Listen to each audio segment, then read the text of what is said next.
In this video, I'm going to cover everything you need to know about cutting and engraving acrylics on a laser diode machine, plus 3 must-know tips.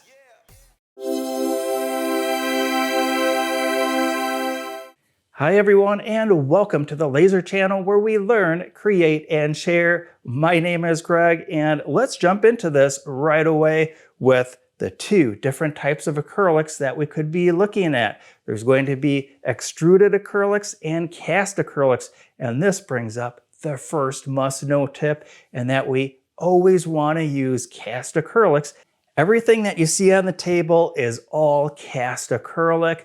I'm going to start with black acrylic and then take a look at clear acrylics, and then finally move on to these different colors and translucents, because what we learn from the black and the clear is going to make so much more sense when we move on to the translucents and different colors. Now with that covered, I'm going to get this black acrylic in the machine and let's get cutting and engraving. I'm going to start by cutting, and I've got my workpiece spaced up off the work surface a little bit. That way any of the laser reflection off the honeycomb doesn't mark the bottom side of the acrylic. To keep everything securely in place, I use 2 pieces of tape. We'll also see that I've got the protective paper removed from the top and the bottom side of my workpiece. I do this on everything because I ran across scenarios where when engraving, the plastic residue on the back side, that actually pushed into my engraving, wrecking the workpiece. When I leave the paper on, sometimes when I'm cutting through, that paper leaves a char line on the bottom side. So to alleviate all of that, I just simply always remove the paper. A couple more things about the machine setup. This machine does have an air assist kit installed, and it has one of these air pumps. This style is going to flow about 24 liters per minute, and I do have a speed control on that. I'm going to be running at about half the airflow. I just need kind of a whisper of air, and that is one of the things that we do when we're working with acrylics, cutting or engraving, is we just need a whisper of air coming out of that air assist. A little bit more about the machine that I'm using. It's a TOOCAA L2 featuring a 20-watt laser module. Mine is fitted with the camera accessory, and the machine comes with a nice exhaust system. And I mainly picked this machine today because it has this nice orange eye-friendly shroud, so it makes it very easy for me to video to show all of you what's going on. Speaking of exhaust systems, this is going to bring up a must-know tip number 2. Anytime that we're cutting or engraving acrylics, it is going to release toxic fumes, and we have to exhaust that out of our work area. I know that there's some high-quality filter systems on the market, and my personal opinion is they don't do enough. I'm under the impression that anytime we can smell acrylic fumes in the air, that's too much.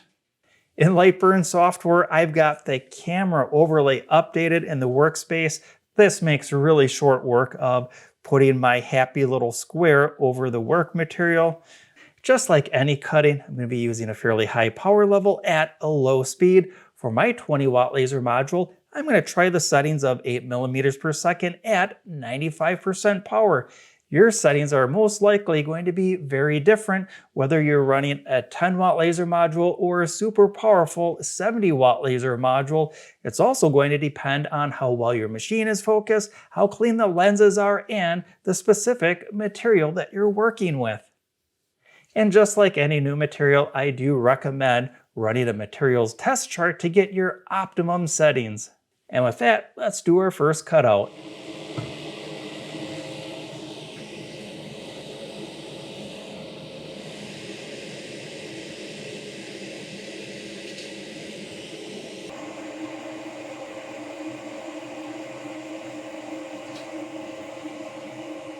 And here's the piece that I cut out. I gave it a couple goes here because I did want to get it in one clean cutout, and I ended up going with a speed of 2 millimeters per second with a power level of 90% and got a nice clean cutout.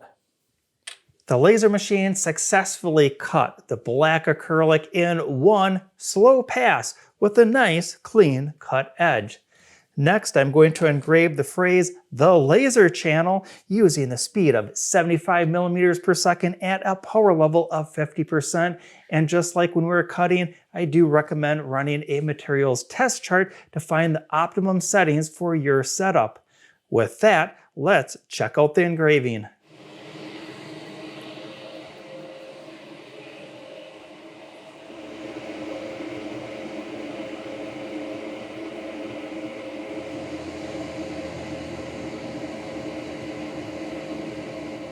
The laser diode machine successfully engraves black acrylic, which makes total sense. If we can cut out the acrylic, we can definitely engrave it.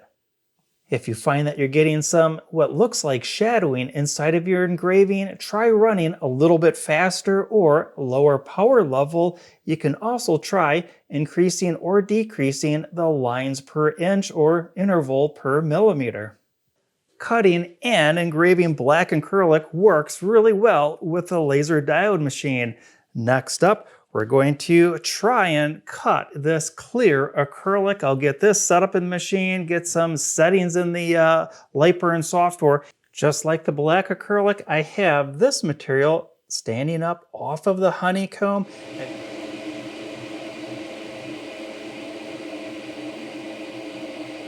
Look at this, it didn't even leave a mark. It looks like the laser is passing right through the clear acrylic. So that gives me an idea.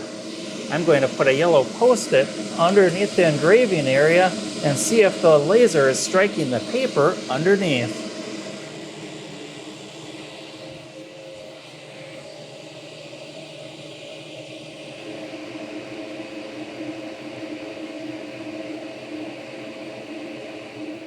Look at that, it really didn't leave a mark on there, and any mark I see, I think it's from the smoke coming off of the paper underneath.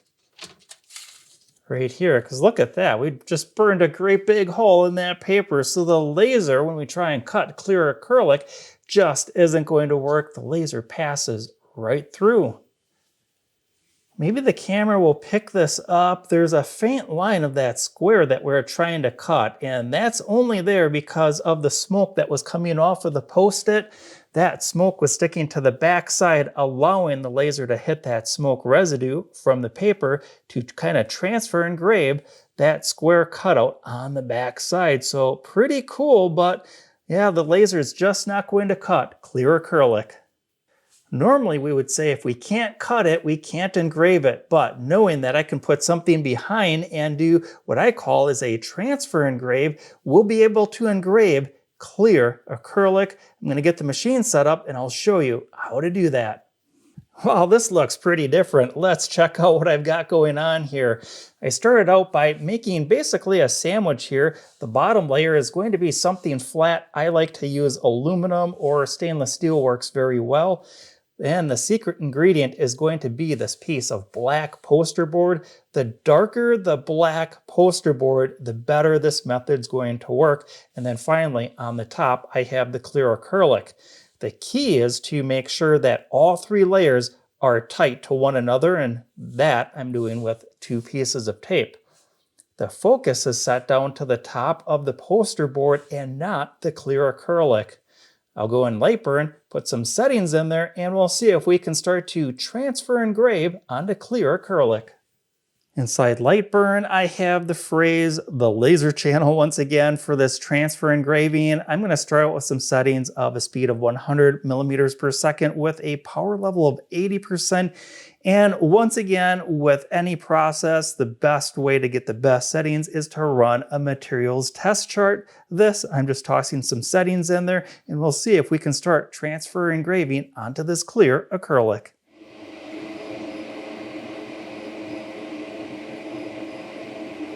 So the whole idea of this process is we're actually engraving the black poster board, and it's going to be the heat that comes off of the poster board that is going to transfer and basically texturize the clear acrylic, kind of giving it an engraving look. So right now there's a lot of char that's on there from the poster board. I'm going to go give this a quick wipe down with some soapy water, some warm soapy water. I'll be back in just a second.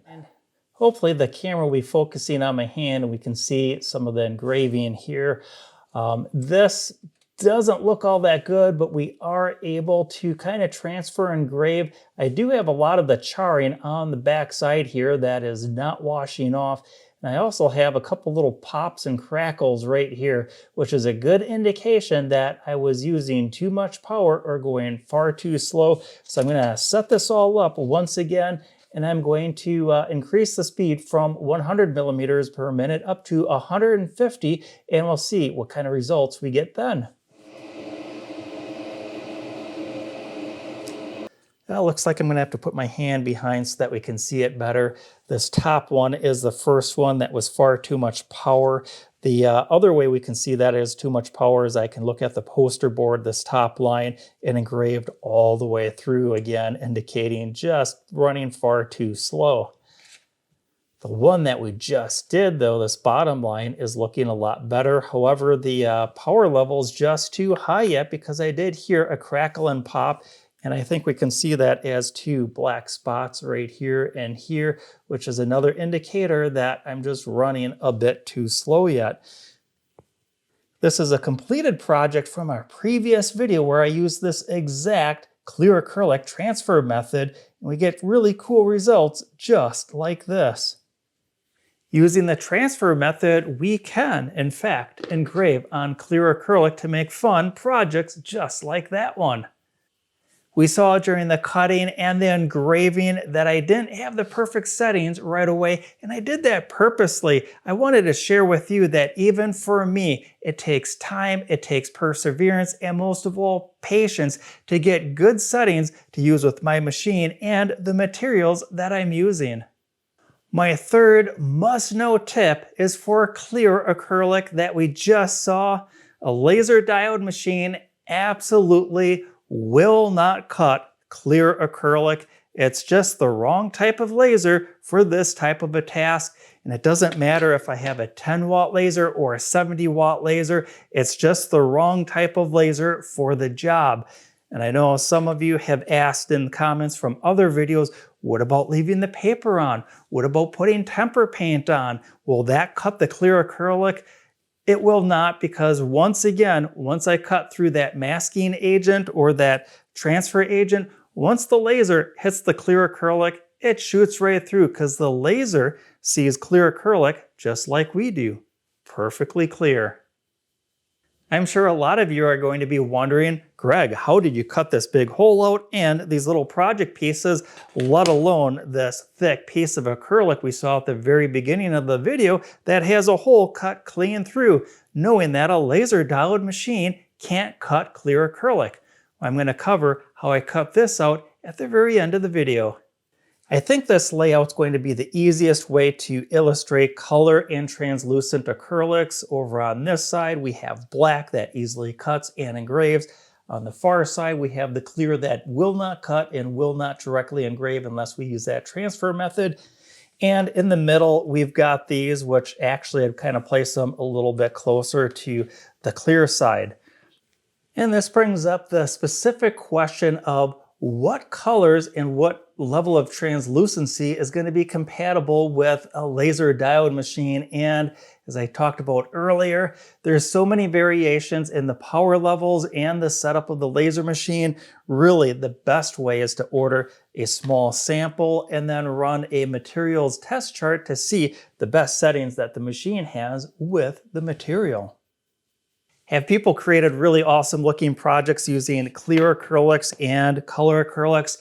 Absolutely. Just keep in mind that, as we saw in this video, it's going to take time, it's going to take perseverance, and it's going to take a lot of patience to achieve some of the results that you see on the internet. Certainly I can use a blue laser diode machine if I'm working primarily with black, but once I go outside of using black acrylics, my go-to machine is a CO2 laser. It makes quick work of virtually any color acrylic, even if it's clear. The reason why a CO2 laser is so compatible with acrylic is because of the color of the laser beam.